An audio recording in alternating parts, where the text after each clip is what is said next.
আজ আমি বানাবো চিকেন ললিপপ। খুব সহজ আর টেস্টি একটা রেসিপি। বাড়িতেই রেস্টুরেন্টের মতো স্বাদ পাবেন। ছোট বড় সবাই খুব পছন্দ করবে। বাইরে না গিয়েই মজাদার স্ন্যাক্স তৈরি করুন। পার্টি বা ইভিনিং স্ন্যাক্সের জন্য পারফেক্ট। একবার বানালে বারবার খেতে মন চাইবে। তো চলুন শুরু করি। সব থেকে প্রথমে একটা কড়াই গরম করে নিয়ে দিয়ে দিলাম 2 থেকে 3 চামচ রিফাইন তেল। তেল ভালোভাবে গরম হয়ে গেলে দিয়ে দিলাম থেতো করা আদা, রসুন আর কাঁচা লঙ্কা। এর সুন্দর গন্ধ বের হওয়া পর্যন্ত একটু ভেজে নেব। মিডিয়াম আঁচে রান্না করলে স্বাদটা আরও ভালো হবে। এগুলো ভালো করে মিশে গেলে পরের স্টেপে যাব। এবার দেব কুচানো পেঁয়াজ। পেঁয়াজটা হালকা গোল্ডেন হওয়া পর্যন্ত ভেজে নেব। এতে করে একটা সুন্দর মিষ্টি ফ্লেভার আসবে। দিয়ে দেব গাজর, বাঁধাকপি আর ক্যাপসিকাম। সবজিগুলো বেশি সেদ্ধ করব না, একটু ক্রাঞ্চি রাখবো, তাহলে টেস্টটা আরও জমে যাবে। দিয়ে দেবো শ্রেডেড চিকেন। আগে থেকে সেদ্ধ করে চিকেনটা কুচি করে নিয়েছি। এবার ভালো করে মিশিয়ে নেব। চিকেনটা সবজির সাথে ভালোভাবে মিশে যাক। এতে করে সব ফ্লেভার একসাথে মিশে যাবে আর টেস্ট হবে একদম পারফেক্ট। এবার অ্যাড করব নুন, গোলমরিচ গুঁড়ো, চিলি ফ্লেক্স আর গরম মশলা। নিজের স্বাদ অনুযায়ী মশলা কম বেশি করতে পারেন। সব কিছু ভালো করে নেড়ে মিশিয়ে নেব। মশলার গন্ধ বের হওয়া পর্যন্ত একটু ভাজবো। এতে একটা দারুণ অ্যারোমা চলে আসবে। মিশ্রণটা আরও টেস্টি হয়ে উঠবে। এই স্টেপটা খুবই গুরুত্বপূর্ণ। দিয়ে দেবো টমেটো সস, সয়া সস আর চিলি সস। সব কিছু ভালো করে মিক্স করে নেব। এতে একটা দারুণ ফ্লেভার চলে আসবে। রঙটাও খুব সুন্দর হয়ে যাবে। স্বাদে আসবে হালকা ট্যাঙ্গি আর স্পাইসি টুইস্ট। মিশ্রণটা একটু ঠান্ডা হতে দেব। একটা বলে নিয়ে নিয়েছি 3টে সেদ্ধ করা খোসা ছাড়ানো আলু। আলুগুলো ভালো করে স্ম্যাশ করে নেব। একটা স্ম্যাশারের সাহায্যে স্ম্যাশ করে নিচ্ছি, যেন কোনো লাম্পস না থাকে, খেয়াল রাখবেন। মসৃণ হলে টেক্সচারটা একদম পারফেক্ট হবে। এবার যে পুরটা বানিয়ে রেখেছিলাম সেটা ঢেলে দিলাম। সব কিছুর সাথে ভালো করে মিশিয়ে নেব। এতে করে আলু আর চিকেন সুন্দরভাবে মিশে যাবে, মিশ্রণটা নরম আর বেঁধে যাবে। এবার একটা গ্রেটারের সাহায্যে চিজ গ্রেট করে নেব। চিজটা ফ্রেশ হলে টেস্টটাও আরও ভালো হয়। গ্রেট করা চিজটা মিশ্রণের মধ্যে দিয়ে দেব। এতে করে একটা ক্রিমি আর চিজি ফ্লেভার চলে আসবে।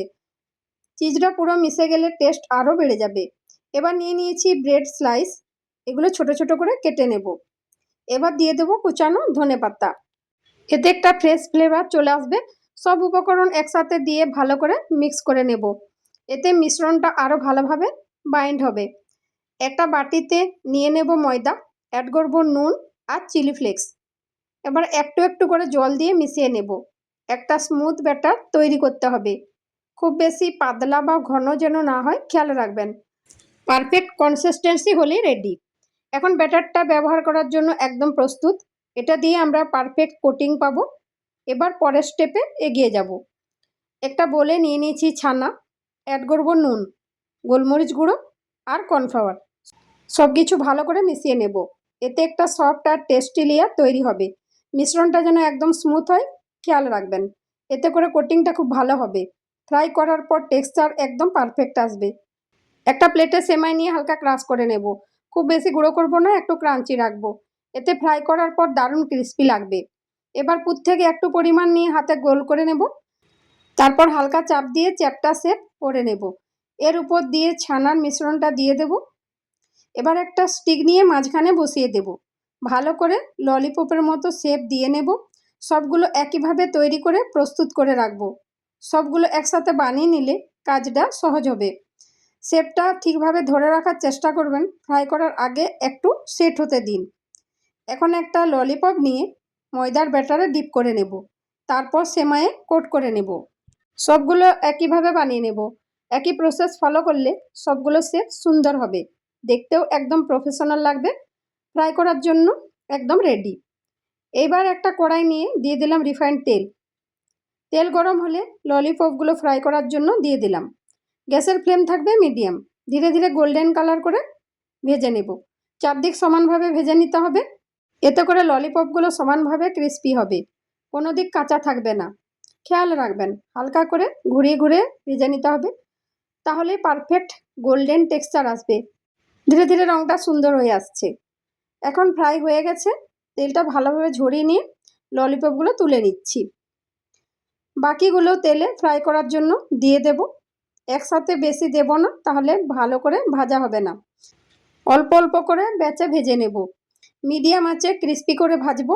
রঙটা সুন্দর গোল্ডেন হয়ে এলে তুলে নেব। এভাবেই সবগুলো ভেজে নেব। সবগুলো এখন ফ্রাই হয়ে গেছে, একটা প্লেটে সাজিয়ে নেব। একদম পারফেক্ট শেপ আর কালার এসেছে। বাইরের থেকে একদম ক্রিস্পি আর ভেতরটা সফট। একদম রেস্টুরেন্ট স্টাইল লাগছে, দেখলেই খেতে ইচ্ছে করবে। ঘরে বানালেও একদম প্রফেশনাল লুক। পার্টি বা স্ন্যাক্সের জন্য একদম পারফেক্ট। খুবই ক্রিস্পি আর মজাদার হয়েছে। সস বা চাটনির সাথে পরিবেশন করুন। গরম গরম খেতে সবচেয়ে ভালো লাগবে। পরিবারের সবাই খুব পছন্দ করবে। একবার বানালে বারবার বানাতে ইচ্ছে করবে। ছোট বড় সবাই খেতে ভালোবাসবে। চায়ের সাথে দারুণ জমে যাবে। ভিডিও ভালো লাগলে লাইক করবেন, ফ্রেন্ডস আর ফ্যামিলির সাথে বেশি বেশি করে শেয়ার করবেন। আর হ্যাঁ, সাবস্ক্রাইব করতে ভুলবেন না। এভাবেই নতুন নতুন রেসিপি পেতে আমার সাথে থাকুন। কমেন্ট করে জানাবেন কেমন লাগলো। আপনাদের মতামত আমার কাছে খুবই গুরুত্বপূর্ণ। আপনাদের সাপোর্টই আমার অনুপ্রেরণা। আপনাদের ভালোবাসায় আমাকে এগিয়ে নিয়ে যেতে সাহায্য করে। এভাবেই পাশে থাকবেন। আরও ভালো কিছু নিয়ে আসবো। আবার দেখা হবে নতুন ভিডিওতে। সবাই ভালো থাকুন, সুস্থ থাকুন।